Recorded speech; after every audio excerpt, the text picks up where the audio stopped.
Here is letter number 9, Wormwood. All right, hopefully my uncle will give the advice he promised last week. My dear Wormwood, I hope my last letter has convinced you that the trial of dullness or dryness through which your patient is going at present will not of itself give you his soul, but needs to be properly exploited. What forms the exploitation should take, I will now consider. In the first place, I have always found that the trial periods of the human undulation provide excellent opportunity for all sensual temptations, particularly those of sex. This may surprise you, because of course there is more physical energy and therefore more potential appetite at the peak periods. But you must remember that the powers of resistance are then also at their highest. The health and spirits which you want to use in producing lust can also, alas, be very easily used for work or play or thought or innocuous merriment. The attack has a much better chance of success when the man's whole inner world is drab and cold and empty. And it is also to be noted that the trial sexuality is subtly different in quality from that of the peak. Much less likely to lead to the milk and water phenomenon which the humans call being in love.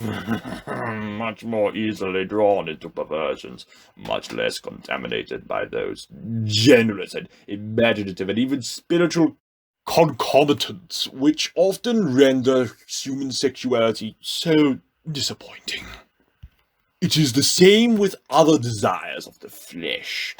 You are much more likely to make your man a sound drunkard by pressing drink on him as an anodyne when he is dull and weary, than by encouraging him to use it as a means of merriment among his friends when he is happy and expansive. Never forget that when we are dealing with any pleasure in its healthy and normal and satisfying form, we are in a sense on the enemy's ground. I know we have won many a soul through pleasure. All the same, it is his invention, not ours. He made the pleasures. All our research so far has not enabled us to produce one. All we can do is encourage the humans to take the pleasures which our enemy has produced at times, or in ways or in degrees, which he has forbidden. Hence, we always try to work away from the natural condition of any pleasure to that in which it is less natural, least redolent to its maker, and least pleasurable. An ever-increasing craving for an ever-diminishing pleasure is in the formula. It is more certain, and it's better style, to get the man's soul and give him nothing in return. That is what really gladdens our Father's heart, and the trials are the time for beginning the process. But there is an even better way of exploiting the trial. I mean, through the patient's own thoughts about it. As always, the first step is to keep knowledge out of his mind. Do not let him suspect the law of undulation. Let him assume that the first articles of his conversion might have been expected to last, and ought to have lasted forever, and that his present dryness is an equally permanent condition.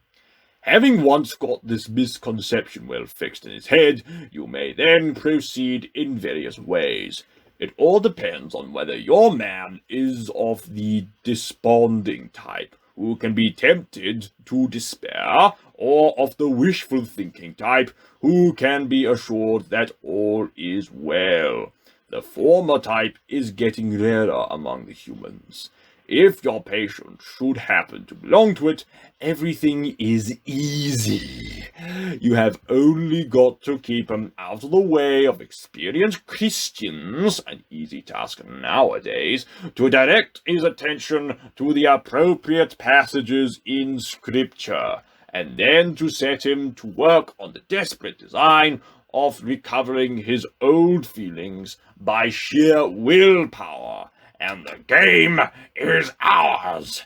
If he is of the more hopeful type, your job is to make him acquiesce in the present low temperature of his spirit and gradually become content with it, persuading himself that it is not so low after all.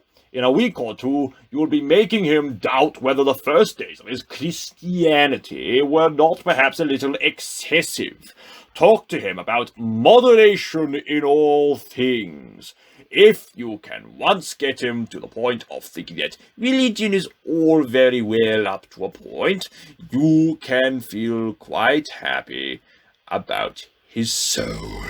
A moderated religion is as good for us as no religion at all, and more amusing. Another possibility is that of a direct attack on his faith. When you have caused him to assume that the trowel is permanent, can you not persuade him that his religious phase is just going to die away like all his previous phases? Of course, there is no conceivable way of getting by reason from the proposition, "I am losing interest in this," to the proposition, "This is false." But, as I said before, it is jargon, not reason, you must rely on. The mere word phase will very likely do the trick. I assume that the creature has been through several of them before. They all have, and that he always feels superior and patronizing to the ones he has emerged from. Not because he was really criticized them, but simply because they are in the past. You keep him well fed on hazy ideas of progress and development and the historical point of view, I trust, and give him lots of modern biographies to read. The people in them are always emerging from phases, aren't they? You see the idea?